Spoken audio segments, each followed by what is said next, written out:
কোন মানুষ কি একদিনে হতে পেরেছে? কে বানিয়েছেন?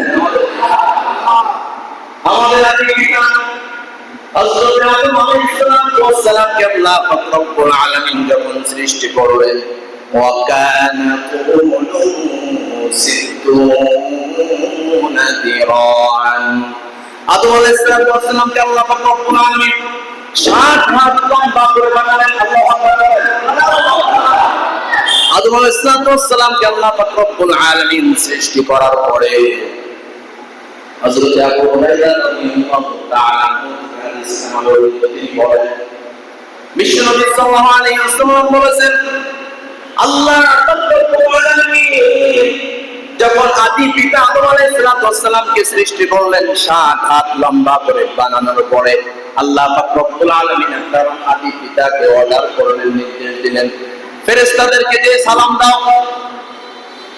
আদম আলাইহিস সালাম আল্লাহ পাক রব্বুল আলামিনের অর্ডার পাওয়ার পরে আর দেরি করেন নাই, আল্লাহ তাআলা সাথে সাথে কথাও বলে দিলেন ফেরেশতাদেরকে সালাম দেওয়ার পরে তারা যে উত্তরটা দিবে সেটা তুমি মনে রাখবে, সেটা সংরক্ষণ করবে, কারণ সেটাই হবে তোমার এবং তোমার সন্তানদের সালাম।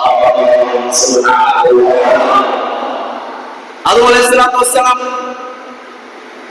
যখন ফেরেশতাদের কাছে গেলেন, ফেরেশতাদের কাছে যাওয়ার পরে সালাম দিলেন, আসসালামু আলাইকুম, আল্লাহ তাআলা আপনাদের উপরে শান্তি বর্ষণ করুন। যখন আদম আলাইহিস সালাম সালাম দিয়েছেন, সালাম দেওয়ার পরে এবার ফেরেশতারা উত্তর দিয়েছেন, আসসালামু আলাইকা ওয়া রাহমাতুল্লাহ, আল্লাহ তাআলা আপনার উপরে শান্তি এবং রহমত বর্ষণ করুন। সুবহানাল্লাহ। এই জন্য সালাম আছে যেখানে শান্তি আছে, সেখানে ঠিক না?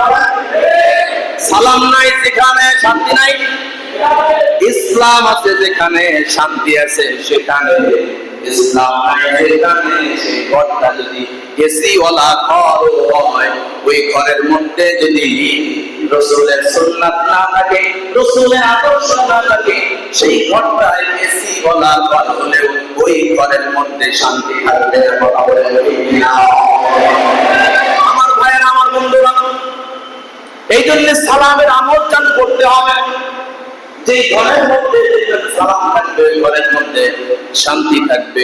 রাসূলের ঘরে কিন্তু টাইলস লাগানো ছিল, নবীজির ঘরে টাইলস লাগানো ছিল, ইতালিয়ান মালয়েশিয়ান টাইলস। নবী